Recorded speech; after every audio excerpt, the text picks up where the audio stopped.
So I'm just speaking off the cuff throughout this video, so we'll see how this goes. It's a rambling video for you. I hope you are entertained and not bored by it. Hi, I'm Andre, and I recently celebrated my 18th year of uploading videos on YouTube. I uploaded my first video in 2007, September 13th, 2007. It was part of an audition tape for CW's Beauty and the Geek, which that's a story in itself. But yeah, that's what started my YouTube career. I had this video, knew about YouTube, put the video up there, and here we are 18 years later, kind of still doing this thing, I guess. So still here doing this. So of course I appreciate and thank everyone, no matter what stage of my career doing this, that you came in and started watching my videos, subscribed or any of that kind of stuff.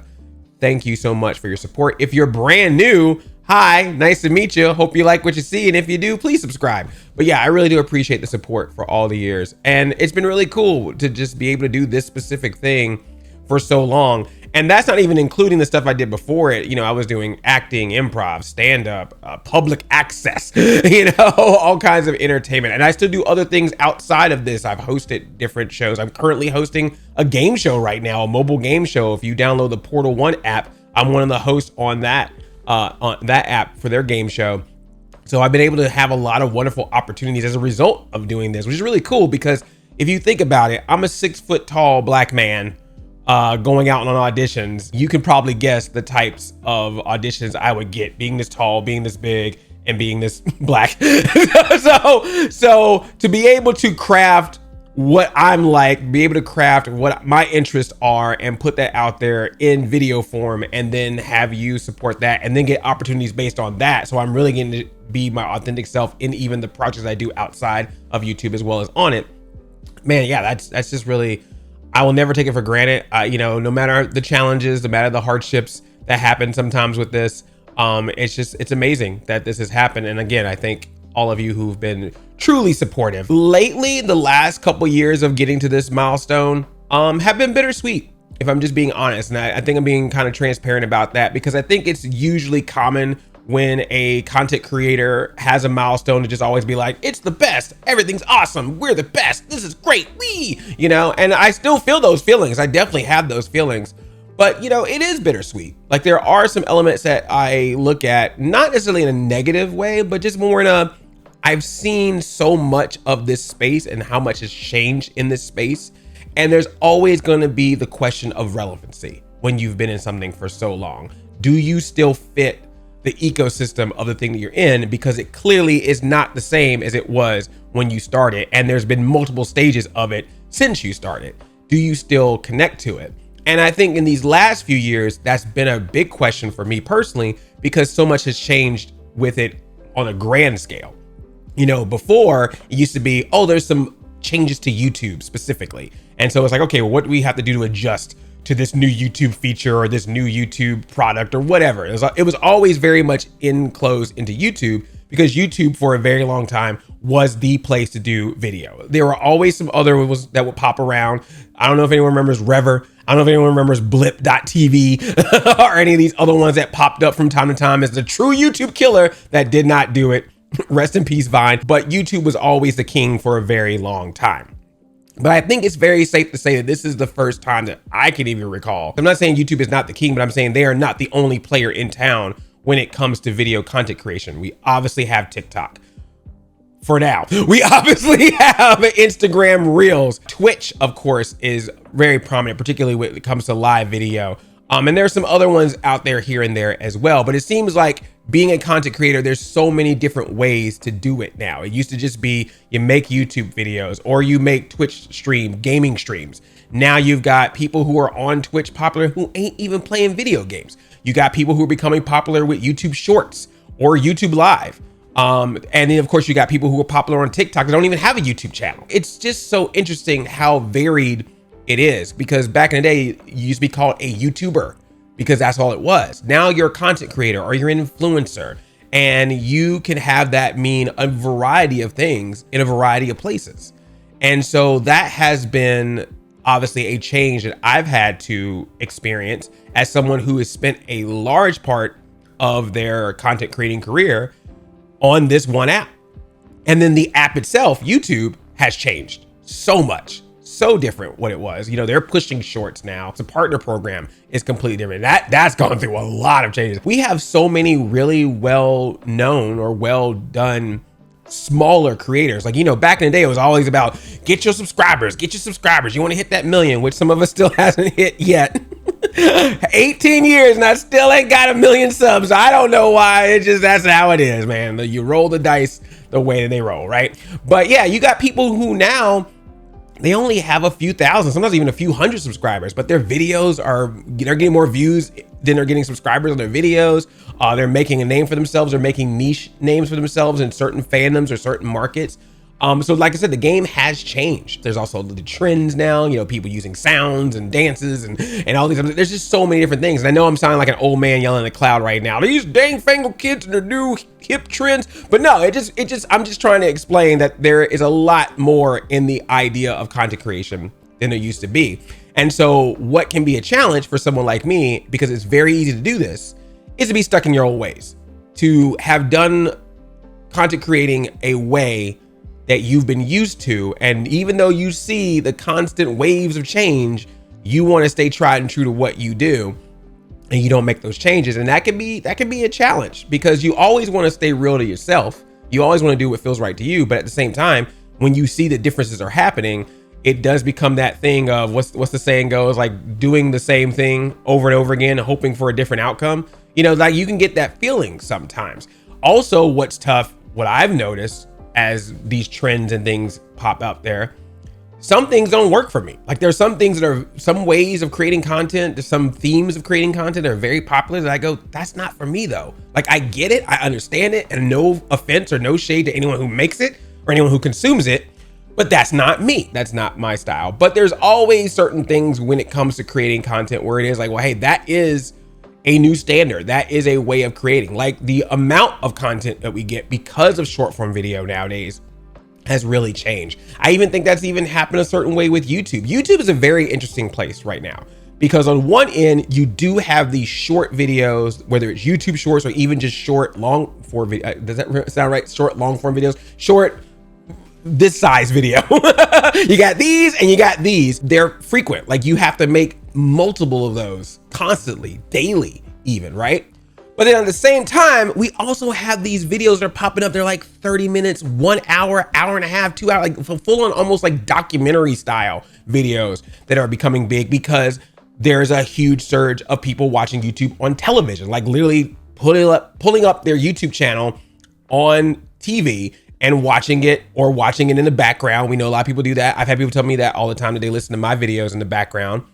So there's a lot of different ways that people are consuming content, just as much as there are different ways of people creating the content. But what I'm basically trying to get at is a long-winded way of saying that I think I'm coming to a place of really analyzing what I'm doing and deciding what things may need to be adjusted, because there might be certain things that I've done, certain ways that I've presented this place that maybe don't feel the same as they do before. Also, interest change for audience viewers, interest change for myself. Things that I'm into before, I may not be as into as much anymore. Things I've never talked about before, I may be getting into now. Things I used to be very emotional about, I'm now like, I don't care. I don't think it's a loss of passion, but I think there's just a mindset of there's just so much out there. There's just so much to be entertained by. There's just so much to consume that I think I'm more in that camp now. Like, what's something I can experience? What's something I can watch? What's something I can play? What's something I can do? Where's some place I can go? And have that be my experience. I know that that's not always a thing that everyone's looking for me to do, but I do like doing that a lot more. And then from that still comes, oh, here are my thoughts, here are my opinions, here are my insights. But yeah, like I feel like experiences are definitely something I'm really enjoying more in my life. And it's not always just like premieres and stuff like that. I'm talking about just like anything, like just, enjoying a day shopping, going to a store I've never been before, something like that. So, and obviously the theme parks and all that kind of stuff too. So yeah, I guess this is me just saying basically like I'm thinking about how to change for myself when it comes to content for the future. And I think what's interesting about having this conversation on video is because I think usually when a creator comes out and does their I'm gonna make some different changes to the channel type video, they usually will tell you something specific, like, oh, I'm gonna start uploading on this day, or I'm gonna start talking about this content or whatever.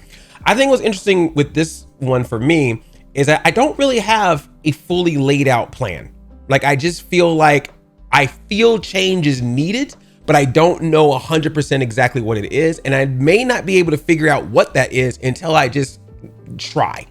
There might be some experimenting. There might be some trying something and be like, hey, this don't work, you know? And for a content creator who's been around as long as I am, that is scary as hell, because not only is it tough to try to keep up with what's going on in the world of content creating nowadays when you've done it for so long to try to stay relevant, but you also have an audience that's been used to what you've done for a long time. And it's very much play the hits. It's very much, hey, I signed up, I subscribed because I saw you do this, so that's what I expect. Don't be going doing different stuff. What's wrong with you? You know, like, that's the feeling sometimes. And sometimes that feeling is actually said from some people. And sometimes that feeling is just in your head as a content creator. Oh, am I going to, you know, do that? Because there's, as you probably know, if you've watched for a long time, there's definitely certain types of videos that I've made a lot of in the past. I don't make as much anymore. And I think about that constantly on occasion, like, oh man, is that a bummer that I don't do this series anymore? I don't talk about this franchise as much as I used to, you know? So like, I understand, but I feel like that is just kind of where my head is, because I want to feel more comfortable with realizing that there are multiple things that I could do that could in itself become content. And I hate to say it like that, because that sounds bleh. But I mean, like, there's things that I could do that could lend itself to be videos, because I think what's happening sometimes is I'll go do some really cool stuff, but I'll think, oh, but I can't make a video out of that. No one's interested in that. And then it doesn't get made, and then you don't see videos for a minute, you know, like, so that's something that I think that's bothering me, is like, if I'm going and doing all these things, if I'm having these interactions, if I'm even having lots of different random thoughts in my head, like, it's time to express that. And that's the other part of the experimentation I think I want to play with as well. I feel like I'm sometimes a perfectionist in the sense of I always want my videos to be perfectly the way, down to the last edit, the jump cut from here to here. Like, I can get really meticulous when it comes to exactly how I want a video to look before it goes out.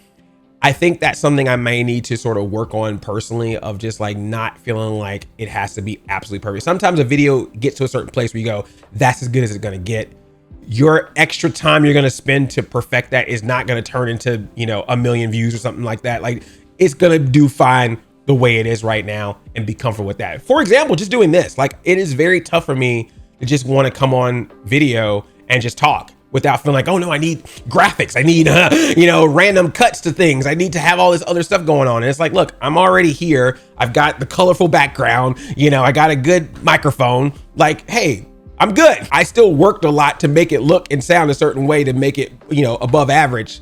So I shouldn't be so hard on myself all the time that I have to be like super extravagant. But I get it. You know, you watch YouTube, man, you see all these people, they're making like TV show looking type of content nowadays. And that's cool. I think that's awesome. That's good for YouTube, obviously, I'm sure. But maybe I'm wrong. But I still think there's still room for this. I think there's still a space where people just want to see people that they can interact with, that they can listen to, have this type of more casual interaction with. It may not be the most popular thing. It may not be the biggest subscribed thing or the biggest viewed thing. But I think for some people that might be helpful, because that's what this was all about from the beginning. I am a nerdy dude and want to just express that I can be a nerdy dude, because there have been times in my life where I didn't express that to myself or to others. And I felt like that it felt right for me to do that, not only for myself, but for anyone else out there who might feel like, hey, look, I'm into geeky stuff too, and I don't have an outlet. So now I got an outlet, you know? So yeah, but I feel like that there's always a chance to expand horizons, not only in the way I do content, but also in what I talk about, what I experience. You know, I have my nostalgia, but obviously there have been newer generations. So there's newer forms of nostalgia that maybe I didn't grow up with or didn't experience. There's even nostalgia from my time periods that I didn't experience because of access or things like that I would love to explore. So just as much as I want to, you know, reflect on my experiences, I want to learn new ones. If there's a show or movie that you grew up with that I completely missed or didn't see, didn't know about. I would love to try that out because I feel like, and I'm gonna humble brag a little bit here.